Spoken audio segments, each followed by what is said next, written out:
Welcome to Ask Earl Anything. This is the show where your questions make the show. If I don't have questions, I don't have a show. This is April edition of Ask Earl Anything. As many of you know, we've been in coronavirus pandemic hell for the last almost 5-6 weeks now. We're getting close to 5 weeks, I guess, of this. A lot of people are going totally batty. A lot of people are hurting. The world is right now in a hurting place.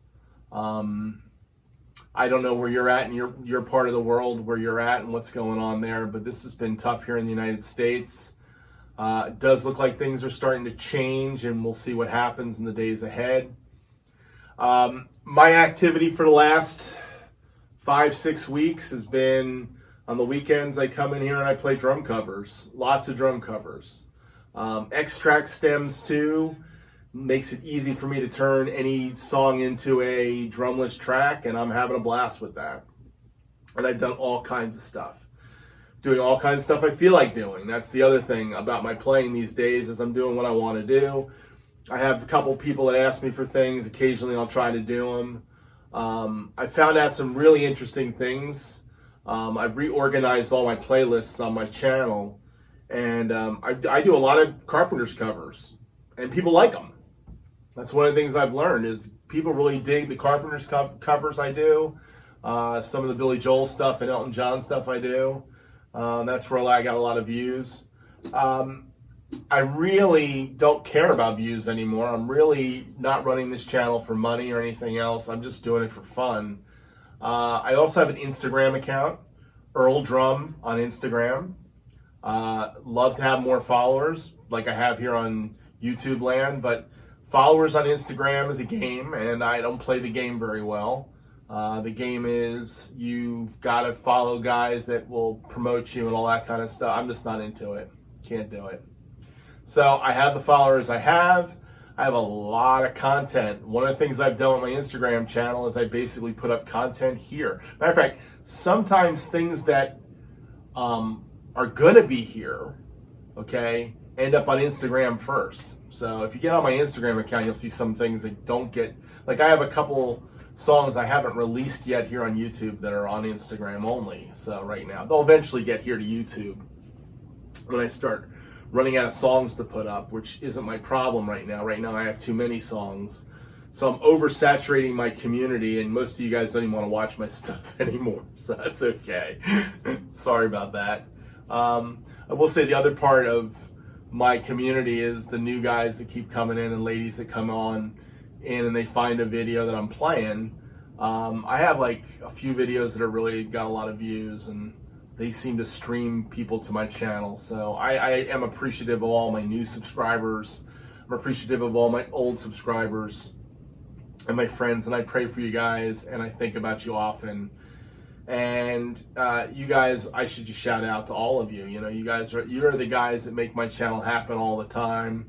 So I'm going to talk about some people to check out today. All right, some guys who have channels, some guys who don't have channels, some of the people that, you know, are regularly on my videos. So that's one of the things I'm going to do today. I have a couple questions, and I'm talking about life today, because that's what Ask Earl Anything always is. I like to talk about drums. So more drum questions come in. It's easier for me to talk more about drums, and I have a couple drum questions, so we will deal with those. But I think in this coronavirus land, part of this today's Ask Earl Anything is to kind of say hi to my community and the people that are out there all the time for me. So here's a couple people I really enjoy, and I'm not going to talk about the ones I normally say. So if you're my normal guys I normally shout out to, yes, you're all my friends, and I see you all the time, and I love watching your videos, and I comment. I know some of you are really hurting right now. This is a really strange time for some of you, not having work and other things, and you're in my prayers. That's all I'll say about that. But here's some of the people that I want to shout out to that have been come on my channels almost all the time. So what I'm going to do is I'm just going to go into one of my my vids, current vids that are out there in the last week or so. I'm going to pick a few names because I always seem to forget people, and I can't stand. Oh yes, By the way, I've been playing all kinds of crazy stuff. That was Crazy He Calls Me by Linda Ronstadt. Hopefully I didn't get enough of it on there to mess up things, but let's see. Hungry Drummer Joey. First off, I want to say something to Joey. Joey's a great drummer out there. He's at a Jersey City State College alumni. Actually, it's New Jersey City University now, but I'm from Jersey City State College, which is the same as New Jersey University. They changed somewhere in the 2000s or 90s. I don't know where it changed. To be honest, I don't remember them sending me a letter about it. But Joey's one of the drummers there at the college. Great jazz, all-around drummer. Matter of fact, when I look at Joey's playing and what he's doing a lot of stuff I did. It gave me a well-rounded approach to playing drums, which is why my channel is so diverse. And those of you that come in and watch my channel, you know that sometimes I'll have a really poppy, 70s Carpenter song, which is Hal Blaine, and very, mellow rock thing. And then I'll throw on a real rock thing occasionally, not too often these days. And then I'll go to some fusion thing or smooth jazz groove thing I've got going on, or something from Chicago or Billy Joel or classic rock that I enjoy doing. And then I'll do like some kind of brush thing, I'll do like Route 66 or Crazy He Calls Me. So it's like there's lots of different stuff where I've got the big band stuff. A lot of guys found me during the big band when I was doing a lot of big band stuff last year. So I play a lot of stuff. Joey's a well-rounded drummer. He's a great drummer. Check his channel, Hungry Drummer Joey, out. He's one of the guys you want to check out. Paco Drums. Paco Drums is a guy, I believe he's from Spain or Portugal. I'm not sure which. He plays an electronic kit. He plays a lot of pop tunes. Good player, solid player. Check his channel out. Go down and check his channel out. Good player, solid player. Definitely worth checking out. Give him a check. Always comments on my videos. I really appreciate that, Paco. Thank you for that. I know not everything I do is your speed, what you like, but you still say nice things, so I appreciate that. Zach Drums. Zach, I believe, isn't from Germany. He may be originally from the United States, I think. I'm not sure if he's there in the Army or where. I don't know his backstory. I just think he lives in Germany. He says some very kind things on my wife's page and my page all the time. Zach's up-and-coming drummer, loves playing, loves putting his stuff out there, plays electronic kit. Give him some love. Zach, I just think, man, just gotta keep working on the time, keep working on your grooves, and have fun. That's what it's all about. Drum covers on YouTube are about having fun. I mean, the days of drum covers being about making money, I don't know where that went, but it's gone. It's not there anymore. I think the early YouTube drummers made some money off it because they made careers out of this, I got to give hats off to the Mike Johnsons of the world, who somehow early on did his lessons and stuff and made a career out of YouTube, originally, and then he became famous enough to get a Gretsch endorsement, so that's kind of cool, you know what I mean? But really, that's, Zach is one of those guys who just loves to play, and he's playing, so check his channel out. AR drummer, I do mention Adam a lot. Adam faithfully watches my stuff and comments on my stuff, and Adam is a tinkerer with stuff. He loves buying beat up drums and fixing them up, and he does a lot of that on his thing. He plays in church. He's a great church drummer and plays a lot of Christian music, contemporary Christian of today, more than like me. I do contemporary Christian of like 1970, 1980. A lot of that too, by the way. Check him out. Great guy. Adam's a great guy, and he's got a lot of drums. He's always throwing stuff up there he's working on, so check his channel out. Another guy is Drum On, Ronnie. Check Ronnie out. Ronnie always gives me feedback on my channel and loves the Lord, and he loves talking about Jesus, and coronavirus has brought some of his preaching out. So, but he plays some solid drum covers, and he has a lot of fun with that. So check these guys out. Let's see. Some of the other guys. Let me go to another one. Not trying to play it, by the way. CCM drummer. I know some of you guys know CCM drummer. You don't particularly know what to say when I say CCM drummer. CCM drummer plays a lot of contemporary Christian music stuff, but he's a missionary in Brazil right now. I had dinner with him before the coronavirus hit. Probably about maybe 3 or 4 weeks before the coronavirus hit. He came to Fort Lauderdale and he flew to Brazil. Matthew's a great guy. He's a really nice guy. You just got to get to know him. But he's solid. Check his channel out. He does have a way of doing it only exact, but that I'll let you and him deal with it. The Mass drummer, he's back again. I hadn't seen the Mass drummer in a while. Check out his channel. He's from Texas. He's not doing a lot of covers. I don't see a lot, but he is back, and he's back commenting and stuff, so check him out. Comments frequently on my stuff. Hoob, H-U-U-B. Check his channel out. He's from, I believe, Germany or Austria, one or the other. Him, Mike Luke, Rob Nillis. I think that's Rob. Yeah, I don't know how to say Rob's last name, but Rob, those 3 guys all play electronic drums. They all use Superior Drummer, and they're all great players, and check their stuff out, their channels out. I got a shout out to a few people that seem to always show up on my channel. Oh, one more I wanted to say was Andrew Nelson Drums, who's back. He was gone for a while. Andrew plays a lot of blues, rock stuff. You might want to check his channel out too if you're looking for some new, different music to play. All friends, all good people. And one more, Drumico. He's from Germany. He plays a lot more jazzy type stuff. He kind of connected with me, so that was kind of cool. So check him out. He plays some jazzy stuff. He plays electronic kick too. So those are some guys who got channels. Now I want to shout out to some people who just seem to comment on all my stuff all the time, and I really want to say it. Brian Corey, faithful Brian Corey, is constantly commenting on my drum videos. Thank you, Brian. Dieter Hobson, new guy that's been around the last 3 or 4, maybe 6 months, I'm not sure. Constantly commenting on my stuff.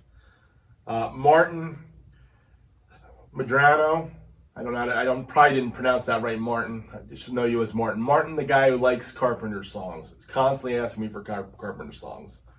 But really good guy. And thank you for watching the channel. Yeah, a lot of good people. Paul Dees, check his channel out. Paul Dees has been around for a long time, as long as I started. He's from the Netherlands, I think. See, I don't know these places that well, but Paul's another drummer, older guy, plays electronic kit. Check his stuff out. These are all guys that just love playing music. And see, that's what doing drum covers is about. That's what Ask Earl Anything was about and is about still. It's about having fun. So hopefully those of you that watch my channel, I just want to say a big, huge thank you for watching and all that you do and checking in on me and stuff. I do appreciate it. But I also want to make sure I say to everybody that, for me, being a guy who wanted to be a full-time musician at one point and never stopped playing, but kept training to be a full-time musician, which is kind of funny. I think a lot of people, when they're young, they go for it. Like, I see a lot of young guys playing on Instagram and on YouTube, and they're all thinking about their career, where it's going to be, And my word of advice to you is life happens and life takes you places you didn't think to go. I went to college, studied music. I didn't jump into that next echelons that it needed to go to professionally to start making a living at it. Plus, at 22, I chose to get married. My wife had a 3-year-old daughter, my daughter Bethany. 11 months later, my son showed up, Matthew. And I was off to the races with 2 kids. At 23, I was off to the races. So life changed. Life took a turn. But my wife never let me stop playing, and we kept gigging, and it was part of how we made our income those early years to survive was playing gigs. So I played a lot of weddings and parties and casual gigs, and every once in a while I'd get to do something cool like an original band, and eventually I was in a band that went to Nashville in '87, and you know, thought maybe my break would happen, but by the time I was 30, it didn't happen. My break didn't happen. And I started doing safety and training for a cable company, and it became my career. And now I've been in the cable industry since I started my marriage, 22. I was in the cable industry. I left the cable industry in 2017. That's when I started doing drum covers for fun on YouTube really seriously. But I've kept my training and safety background, and now I work for a civil engineering company, and I'm the director of safety for the company.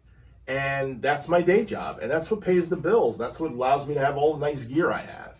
You know, that and my wife working at a university, and my kids being grown up. So what I thought my career was going to be was music, ended up taking me down a different path. But down that path, I continued to play music, and I kept preparing to be a professional musician. And the craziest thing is, by doing all these drum covers, I can see that I've built some skill sets that I wanted to build up way back in my 20s. I was decent. I was a good player. I was a guy that got called to do sub for people, so I wasn't a bad player. But I never got to that echelon where I was recording and doing sessions and the things I wanted to do. And today I'm doing that. I mean, last year I played on 3 albums. I just played on another song that just got released. Didn't get released yet. It's going to be released soon at my church. I've got another album for a guy in Miami who wants me to do. Matter of fact, he's the guy that's kind of handed me the ropes and the snare drum in my that I used in the Doobie Brothers cover I just did today and dropped out there today. Taking it to the streets. There's a Grover 5x13 snare drum. I'm repairing it for him. I'm going to give it back to him. It's fiberglass. So I just put the new strainer on it and fixed it up. You know, he wants me to do his album. So opportunity comes now through YouTube, but I've been preparing myself for those opportunities my whole career. So what I do playing wise is that's what I do. You know, I practice to play and work and do stuff for people still today, because I think my playing's better than it ever was in my whole career. And the more I watch my YouTube videos, the more I realize, wow, I did get some of that stuff. Some of that stuff stuck in my brain, you know? So anyhow, all that to say is YouTube right now for me is fun. Playing here and having the opportunity to play for you guys is fun. Coronavirus has brought all kinds of interesting things too. One other thing, I just finished an album project, did some percussion on it, mostly engineered. But in the middle of it, a couple weeks back, I got somebody commented on one of my videos. And the guy commented on it. It was 50 Ways to Leave Your Lover, drums only. So I have a couple drums only. This guy commented on it. And he said, hey, I just wanted to let you know I used this version of 50 Ways to Leave Your Lover to play on Facebook Live 2 nights ago. Here's the link to it. That's about 40 minutes in. And I went to the link, and about 40 minutes in, and he gave me credit, and he said, yeah, I'm playing with Earl Bennett tonight, and he's got a YouTube channel, and this is 50 Ways to Leave Your Lover. And I'm blah, da, da, da, da, da. I mean, this is the new world we live in, man. You're jamming with people you don't even know you're jamming with people. You know what I mean? So it's a strange kind of world. So everything's out there right now. Anyhow, here's my 3 questions or 2 questions I have for Ask Earl Anything. This one came on the song Get Here by Alita Adams. By the way, some of my drum covers lately, I've been doing things I really want to do, okay? Alita Adams, Get Here, that song has really got so much space in it, and the drums don't even come into like a minute and a half into the song. But the cool thing about the song is there is not any hand hi-hat, really. When the hi-hat really comes in and drives, it plays with the foot. So it's 16 notes with the foot, and to nail that is not easy, because I don't sit here and practice this way. Now, I could see guys saying, well, how do you practice for that? Well, you put a click track on.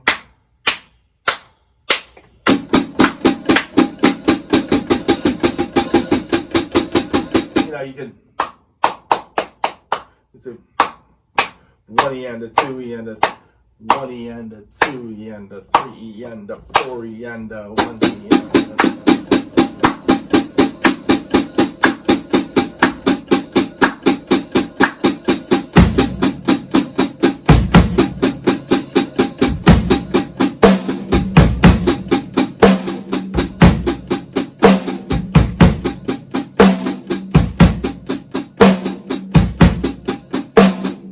Now, that's how you would practice that.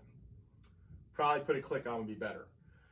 Didn't turn a click on to do it, but I kind of counted myself off and started going. Well, apparently I built the chops up for that, because when I did this song, and I didn't have a lot of time to do it, it was one of those things I was cramming something in before something was happening at my house.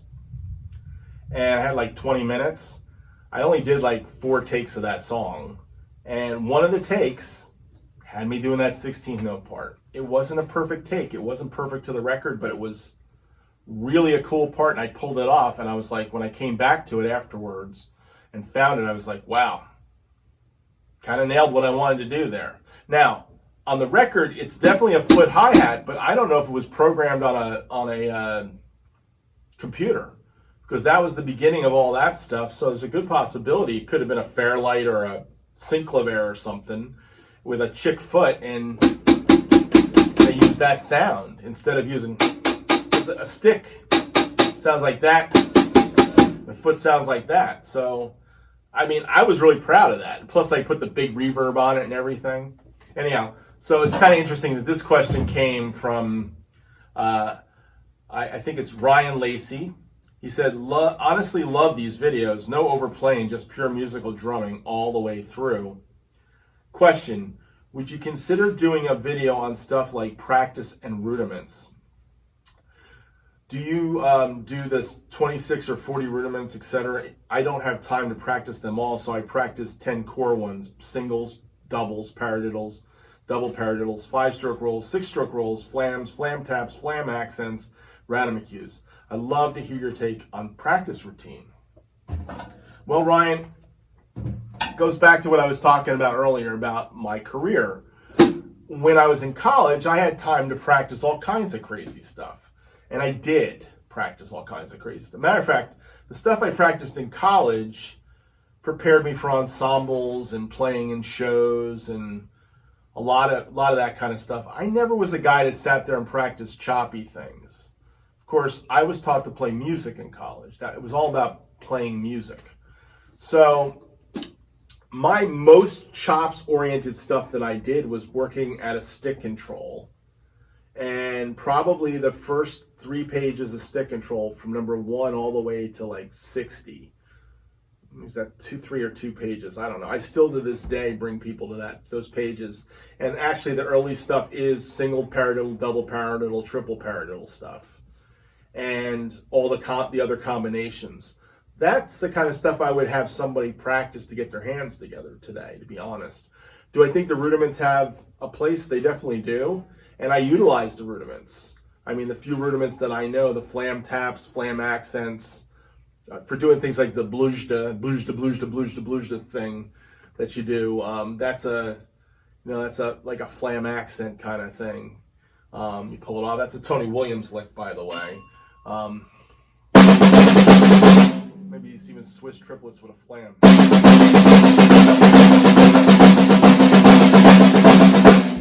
So.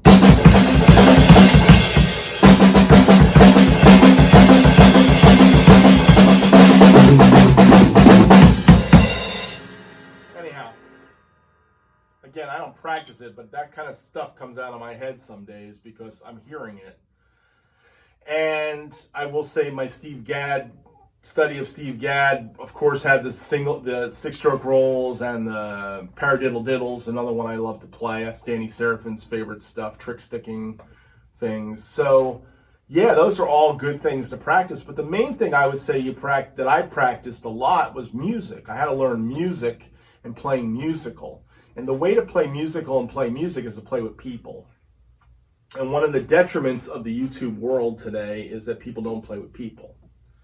It's the detriment of the Instagram world. There's guys that got immense chops. They can do anything. And then they get on a gig with people and they have to show those chops because How do you turn that off when you've worked so hard to learn how to play all that crazy stuff? Well, learning how to play with people taught me to play nothing and play less. And that's why I'm so attracted by playing these simple songs, because truthfully, I have chops to play other things, but truthfully, I get more joy out of just playing boom, fop, boom, boom, fop. I mean, that to me is pure joy. So that comes from wanting to play music and play music with people. And in the studio, you're rarely called upon to play some crazy lick. If they let you get a lick in on a record, it's because you pulled something off and the producer said, yeah, let's let that one go. It's not because they won't say, save that for your solo record. Because they do. Yeah, you don't need to go for that. Just do something a little more simple there. If you're working with a producer, a lot of times the producer wants something else. Now, the practice of the patterns and different things is very important when the producer says to you, I like what you're doing there, but can you change the pattern on your foot and add a little drag on the snare? See, that's where practicing your ghost notes and grooves and stuff and studying the masters really helps you to come up with things like that. So I would say a good practice routine would be doing the things you're doing, but add into it playing along with records of things you don't like, things you don't know, things that push you. So a lot of the stuff I've been pulling out of the back of my hat for fusion jazz type stuff I've been doing are things that probably years ago I would have had struggles to do, or I had to learn how to do to play on a gig, like the brush stuff. I practice brushes more than I practice with sticks, by the way. I'll sit here and play brush patterns.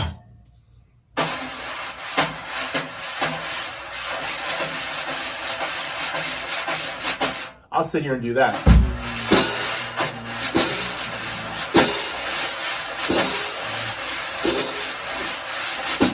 But playing by myself is not as much fun as putting something on. So you put on Route 66.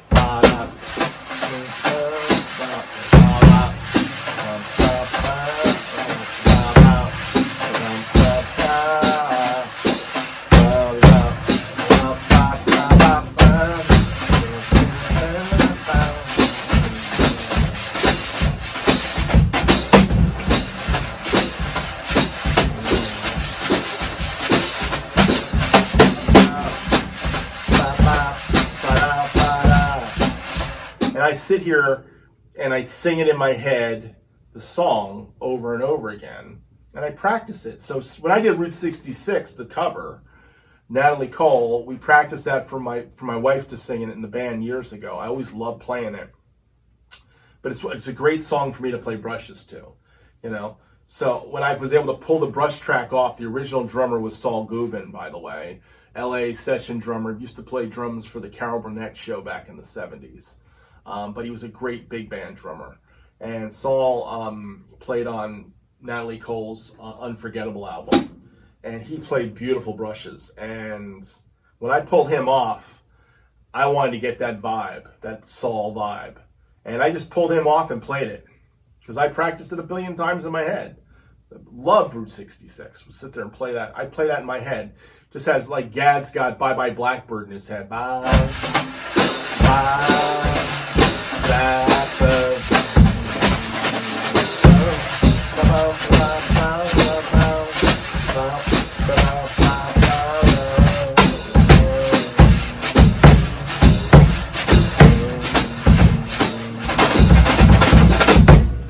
Of course, I can't do the Gad stuff. I wish I could.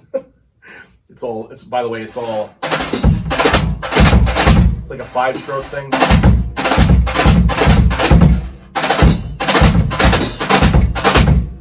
It's another thing to practice is rudiments with brushes. That's another cool thing to do. Is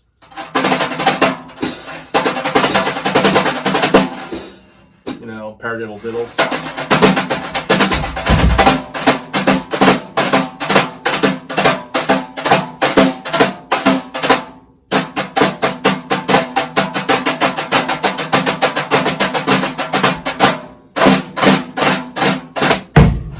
Roughs. Kind of cool stuff.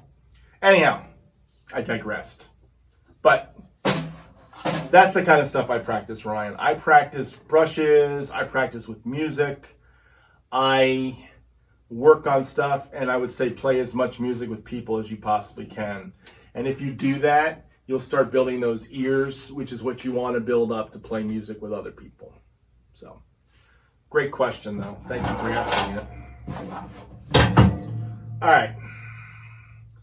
Next question comes from Richard Burton. By the way, Richard's another guy that follows my channel all the time, and I appreciate you, Richard, a lot.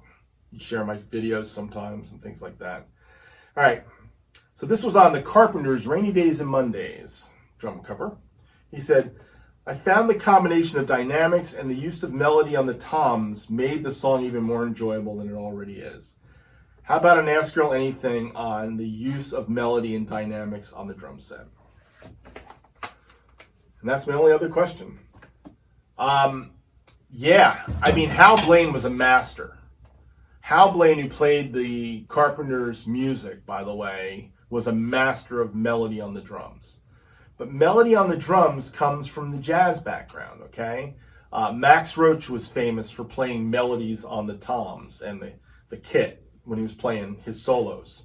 I think a lot of jazz guys, Elvin, Tony Williams, Gadd, all the great ones, Charlie Persip, all the great jazz drummers, Shelly Manne, Art Blakey, Philly Joe Jones, Papa Joe Jones, Buddy, Louie, Eddie Shaughnessy, any of those guys, they all had a background in playing melodies on the drums. And that was kind of how they learned how to play. So the concept of playing melodies on the drums is nothing new. But Hal Blaine took it to a pop music scene and did it. And that was the reason for the Hal Blaine Monster Kit, which was 6, 8, 10, 12, 13, 14, 15 concert toms. Okay? And he built those concert toms around usually a 5x14 Superphonic or a 6.5x14 Superphonic, a 22-inch Ludwig's Blue Sparkle bass drum, and I believe the tom was a 9x13 Blue Sparkle tom and a 16x16 floor tom. And he put those other toms around it, and he used no more than 3 cymbals. He wasn't big on having a lot of cymbals, so a lot of times he used just 2 cymbals. And he would play these melodies on the toms. That's why they called these toms, Ludwig called the toms not concert toms, they called them melodic toms. So you could play an octave of a song. And he used to tune them to pitches. And he would play, I've got rhythm, I've got la-da, I've got da-da-da-da-da-da-ba-da-da-da, da-da-da-da-da-da. I got rhythm. Wow, stinky band. I've got rhythm, da-da-da-da. And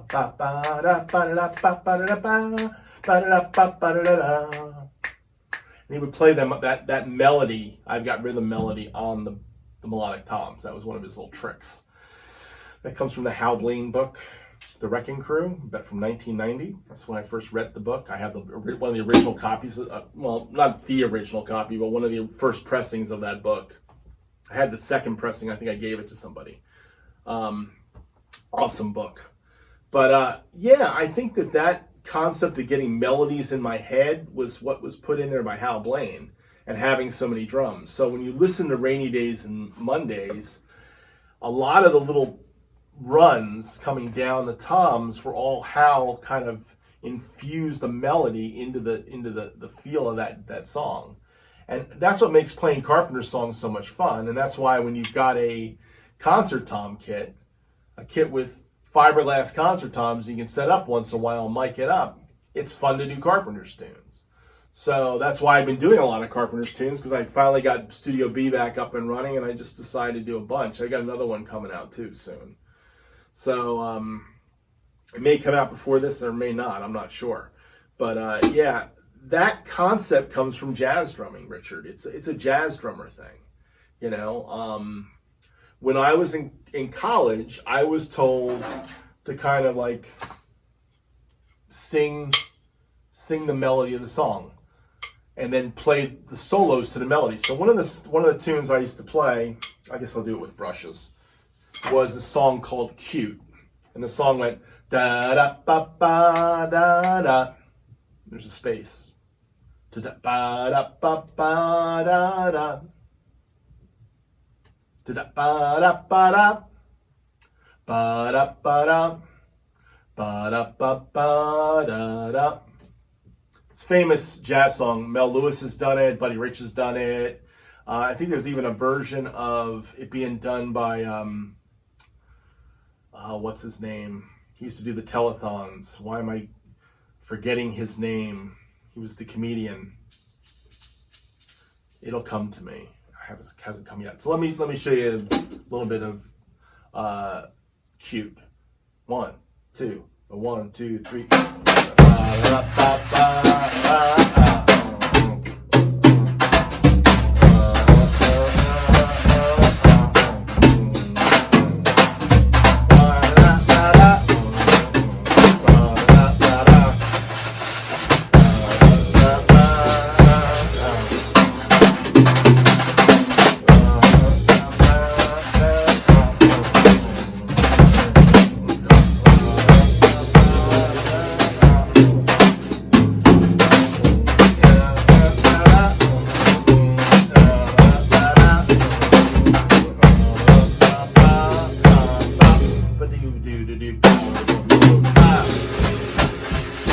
Section.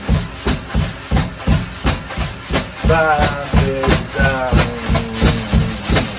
Soloist.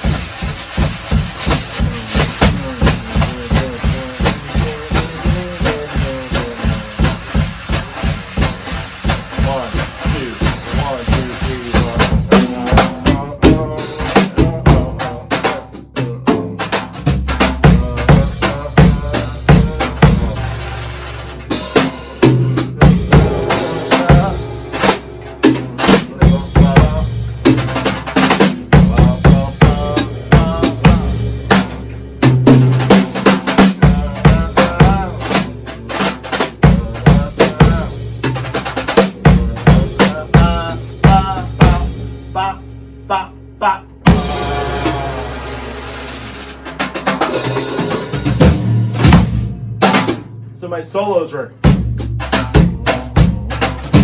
those are kind of melodic solos.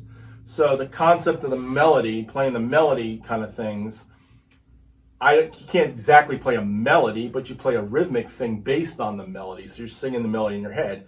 Da da da da da da da da da da da da da da ba ba.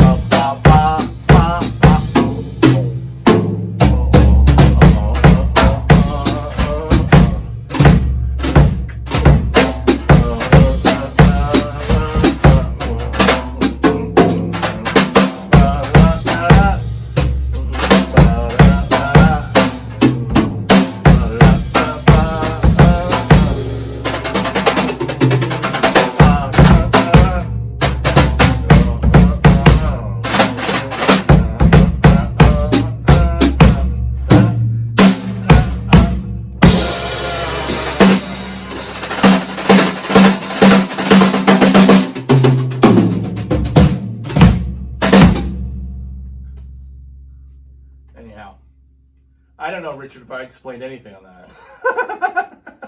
I really don't know. Anyhow, it's a practice. I would say if you want to practice it, you basically pick a song and you start singing it in your head and you play something melodically around the drums based on the melody you heard in your head. And if you keep working on it, it becomes to. So when I'm playing drums on Carpenter's tunes, you know, and it's